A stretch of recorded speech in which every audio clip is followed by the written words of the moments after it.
Good morning everyone, my name is Maria and I'm a part of Group 1. Today I'll be talking about 3 main points having to do under the topic of bullying.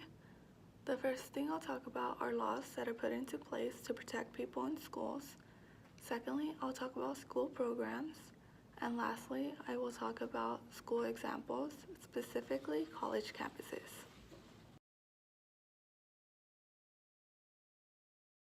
According to the Tampa Bay Times, since the start of social media, there has been thoughts about limiting the access to who can create accounts.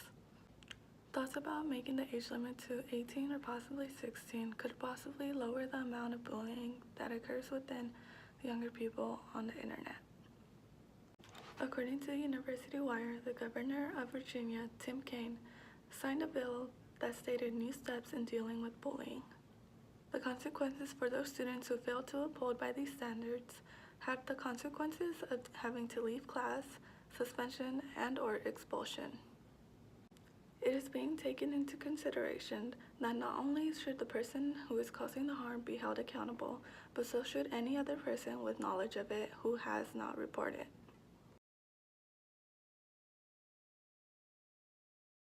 According to an article on psych.org by Megan Pat, online schools have been an escape for students who have been bullied in traditional schools.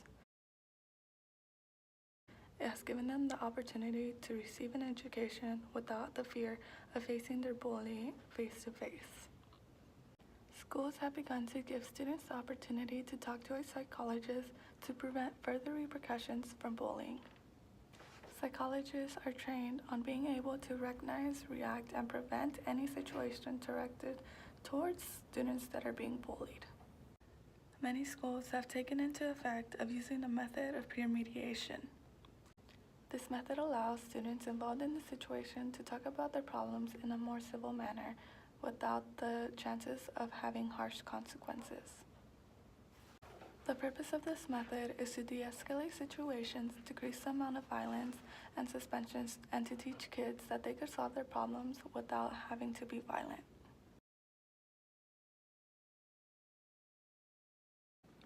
According to an article done by Michelle King, a study on Houghton News had found that 15% of college students had experienced face-to-face bullying while on campus, and 22% of students had experienced cyberbullying. In 2010, the campus of Radford University had experienced a tragic case of hazing when 7 brothers of the Tau Kappa Epsilon fraternity were indicted for the death of Samuel Mason. Students have expressed how hard it could be to escape the terrorizing of a bully, especially when they live with them, for example, dorms. They have also expressed how stressful it could become at times when they have no one to turn to for support. In conclusion, I talked about 3 main points: laws that are there to keep people safe, school programs that are there to help students who are being bullied, and school examples specifically on college campuses. Now I know bullying has been an issue for many years and will most likely continue to be one, but there are many ways to prevent it from happening to others and many ways to support those who are already going through this issue. Now, there's not one single method that will work for everyone, which is why it's always a good idea to come up with new ways to improve the situation. Supporting the cause to prevent bullying from happening helps schools and lawmakers successfully further the process of reducing the amount of bullying that occurs within schools and in life. Now, I can't really speak from experience about being bullied. The worst I've ever been called was train tracks when I had my braces, and it was by far not anywhere close to what I witnessed other people being called.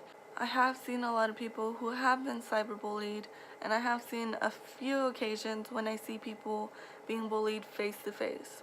Now, it's not a really good thing to see, and it's not the best thing when you can't really do anything because you're scared or something, just prevents you from getting over there and helping that person. I can, however, say that I have experienced firsthand some of the programs that schools have in order to help people who are being bullied. In elementary and through middle school, I participated in peer mediation and helped students solve their problems through nonviolence.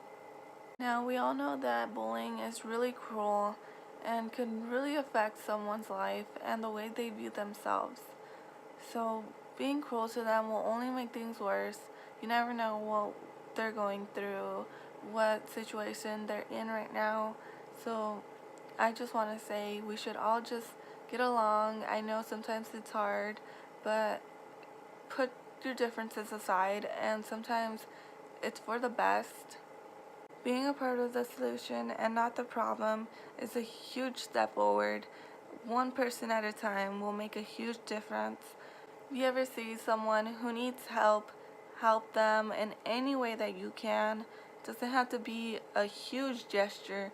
Something so small as saying, "Hi, you look really pretty," or, "You did great today," makes a huge difference in their lives. I just want to finish this off by saying thank you for watching my video, and be nice to each other and have a good rest of your day.